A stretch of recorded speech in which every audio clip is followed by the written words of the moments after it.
अ, इनका भाव महाराज ये है कि अभी हम भजन मार्ग पे चल रहे हैं। कुछ समय से लहसुन प्याज आदि सब छोड़ दिया है, वृंदावन आने का मन भी होता है। बट हमारे माता पिता कहते हैं कि हम संसार के हिसाब से 1-2 घंटा पूजा करें, भोग भोगें, जीवन सही से व्यतीत करें। ज्यादा करेगा तो सन्यासी बाबा बन जाएगा आगे चल के।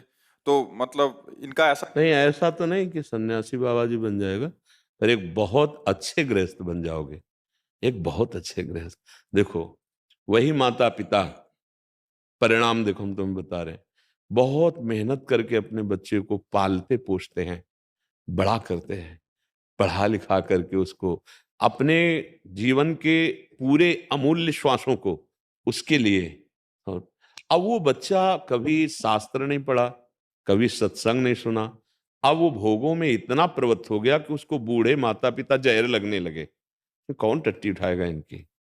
कौन इनको खखार रहे हैं? कौन बहू लेकर के अब वो घर में कष्ट पा रहे हैं या घर से निकाल दिए गए।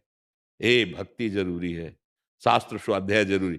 थोड़ा भी भक्त होगा कभी अपने माता पिता के साथ ऐसा नहीं कर सकता। थोड़ा भी उसे शास्त्र ज्ञान होगा कभी ऐसा नहीं कर सकता। ये जो माता पिता सिखाते हैं कि नाम जप नहीं करना, सत्संग नहीं सुनना, उनको परिणाम वही मिलेगा। वही बच्चा जब रजोगुणी हो जाएगा, उसकी बुद्धि में संस्कार ही नहीं है, उसकी बुद्धि में धर्म ही नहीं है, उसकी बुद्धि में शास्त्र ज्ञान ही नहीं, अब उसको भय किसका? अब वासनाएं जब फंसा लेंगी तो उसको अच्छा नहीं लगेगा कि बुड्ढा खखार रहा है दरवाजे पे। एक पढ़ लिख करके विशेष पद में पहुंचे, ये कोई हम कथा नहीं सुना रहे, एक घटना सुना रहे। और गांव के उनके पिता थे, बहुत मेहनत करके उनको, तो जब वो पहुंचे तो अपने मित्रों के साथ उनकी पार्टी चल रही थी। जब वो गए तो ना उठा, ना पैर छुआ, और कहा हाँ कैसे आए? उस वो देख रहा है, नहीं बच्चा आप मिलने आए हैं। तो उनके जो मित्र थे वो इशारे से पूछे कौन? बोले हमारे घर का नौकर है, वो काम करता है।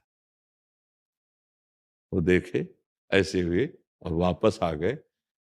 ये पार्टी में बेइज्जती हो जाएगी, बूढ़ा बाप गांव का कपड़ा पहने आया है। तो क्या कहा मित्रों से? घर का हमारे नौकर, मतलब हम इतने बड़े हो चुके हैं कि अपने पिता को उठकर सम्मान नहीं किए। ये मूर्खता है कि ये विद्या है?